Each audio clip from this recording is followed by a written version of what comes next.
por que demora tanto para a gente descobrir o John Frame? Por que não circulou tanto o pensamento do John Frame nos meios reformados? Assim, fica parecendo que é um peixão, literalmente, né? Num lago pequeno. Ok. Acho que tem a ver com alguns fatores históricos. Então, vamos lá. O primeiro desses fatores é que o Frame, ele se envolveu em algumas brigas lá nos Estados Unidos, não é? Então, mesmo a própria saída dele do seminário, ela não foi uma saída muito pacífica. Então, ele se envolveu lá numa discussão muito ferrenha com a teologia dos dois reinos, que tinha como, por exemplo, um dos expoentes maiores, o Michael Horton, um teólogo absolutamente conhecido, e o Frame acabou entrando nessas polêmicas nos Estados Unidos, e polêmicas, às vezes, projetam algumas pessoas, mas polêmicas também enterram outras pessoas. É muito difícil saber quando polêmicas valem a pena ou quando elas não valem a pena. Então, acho que tem a ver um pouco com essa questão. Aqui no Brasil, eu tenho a impressão que a tradução do Frame começou pelo lugar errado. O Frame começou a ser traduzido no Brasil por um livro de liturgia. E o Frame tocou em algumas questões que são bastante polêmicas para a compreensão litúrgica reformada, e isso acabou abalando, de certa forma, a recepção dele aqui no Brasil. Eu lembro que a editora que tem traduzido as obras do Frame é a editora Cultura Cristã, que é a editora da Igreja Presbiteriana do Brasil, uma denominação de matriz reformada, bem conservadora. Então, a tradução do livro de liturgia, de certa forma, lançou sobre o Frame uma nuvem de fumaça que acabou afastando muita gente preconceituosamente, eu diria, do pensamento desse autor. Então, eu acho que tem essa razão. E agora tem uma outra questão que me parece ser importante, é que, em certa medida, o perspectivismo, ele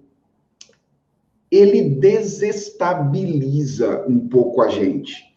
Ele, ao mesmo tempo em que ele amplia a maneira como nós compreendemos a realidade, e como você disse, Pedro, nos oferece respostas significativas para vários problemas, desestabiliza principalmente a tendência mais conservadora de teologia, que tende a uma perspectiva mais normativa, ou a uma perspectiva mais racionalista.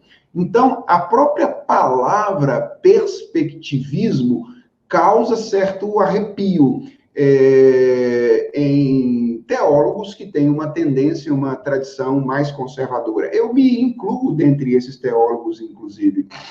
Então, ele causa certo arrepio.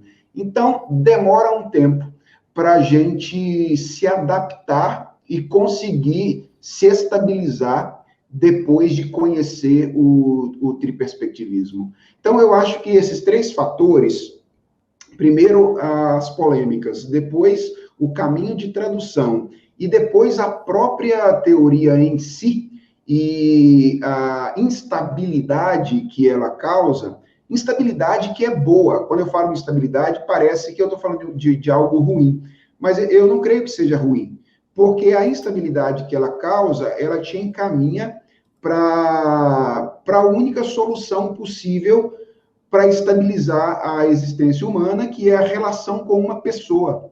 O problema é que a gente, às vezes, estava estabilizado na confiança em nossa racionalidade, o que é bastante comum entre teólogos conservadores. E aí, então, quando o perspectivismo nos desestabiliza, a gente fica preocupado, mas eu não creio que isso seja algo danoso necessariamente e algo ruim. Essa instabilidade apenas nos encaminha para o lugar onde a verdadeira estabilidade se encontra, que é a relação criatura-criador.